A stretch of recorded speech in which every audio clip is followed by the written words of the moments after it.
যখন সব হবে তখন আর শখ হবে না। জীবনের হিসাব মিলাতে মিলাতে শেষ হয়ে যাবে বয়সের হিসেব, পড়ে থাকবে শুধু মন বড় আক্ষেপ, আফসোস এটিই জীবন।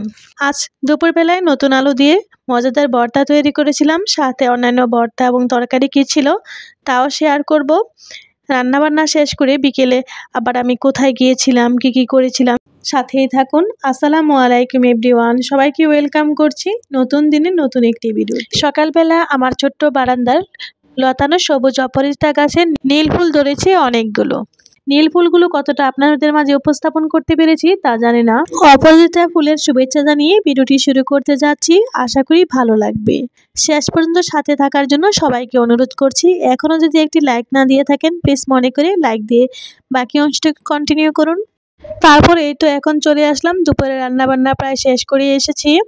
সবশেষে আলু ভর্তাটা তৈরি করব। নতুন আলুর ভর্তা তৈরি করছি আর আপনাদের সাথে গল্প করব।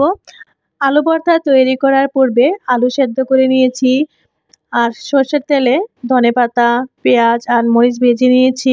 হালকা হলুদ ইউজ করেছিলাম কালারের জন্য, জাস্ট এটি আপনারা স্কিপ করতে পারেন। তারপর আমি একটু কাঁচা তেলও ইউজ করে নিচ্ছি।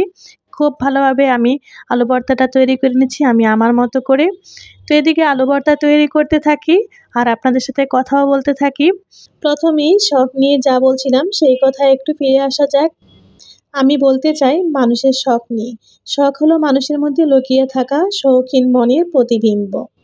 শখের বশবর্তী হয়ে মানুষ কত হরেক রকমের উদ্দেশ্যহীন কাজই না করে। কোনো শখ আবার নেশায় পরিণত হয়, বুদ্বুদ হয়ে থাকে। তাই সেই নির্দিষ্ট বিষয়টির মধ্যে এটি আসলে মানুষের নিজস্ব চিন্তাকর্ষ, নির্মল চিত্ত বিনোদনের খোরাক মাত্র। ঢালাভাবে সকল শখকে উদ্দেশ্যহীন বলা বোধহয় ভুল হয়ে গেল। অন্যের কাছে উদ্দেশ্যহীন হলেও যার শখ সেই বুঝি তার মর্ম। কথা বলতে বলতে এদিকে আমার আলু ভর্তা ডান। আলু ভর্তার সাথে আমি আজ টমেটো ভর্তাও তৈরি করেছিলাম, পালং শাক, নতুন আলু মাছ দিয়ে ঝোল তৈরি করেছিলাম, দুধ রান্না করেছিলাম। নতুন আলুর ভর্তা হোক আর তরকারি হোক, খেতে কিন্তু খুব ভালো লাগে, তাই না? দুপুরের রান্নাবান্না শেষ করে বেশ অনেকটা সময় অফ ক্যামেরায় ছিলাম। তারপর বাইরে গিয়েছিলাম টেইলার্সের দোকানে যাব বলে, জিন্দা বাজারে গিয়েছি। এখানে একটু কাজ ছিল টেইলার্সের দোকানে। তারপর এই তো জিন্দা বাজার চলেই আসলাম। শখের মনে হয় একটা বয়স থাকে, সব বয়সে সব শখ থাকে না, এটা বেশ পরিবর্তনশীল।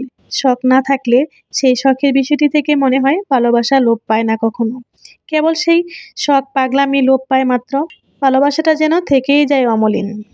শখ নিয়ে কেন যে এত কথা বলে ফেললাম আজ, কেউ কিছু মনে করবেন না প্লিজ। ভিডিও শেষ প্রান্তে এসে গিয়েছি, সবাই ভালো থাকবেন, আল্লাহ হাফেজ।